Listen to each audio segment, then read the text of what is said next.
Ayun mga kababayan ko ha, pangalawang impeachment case sinampa dito kay Vice President Sara Duterte. Isinampa ng Makabayan Black itong mga saklaw ng Communist Terrorist Group ha.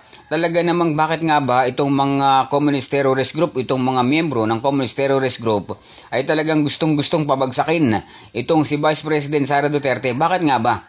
Alam niyo po mga kababayan ko nung si PRRD pa, ang Pangulo po ng ating bansa ay siyempre naging chairman po ng National Task Force to End Local Communists.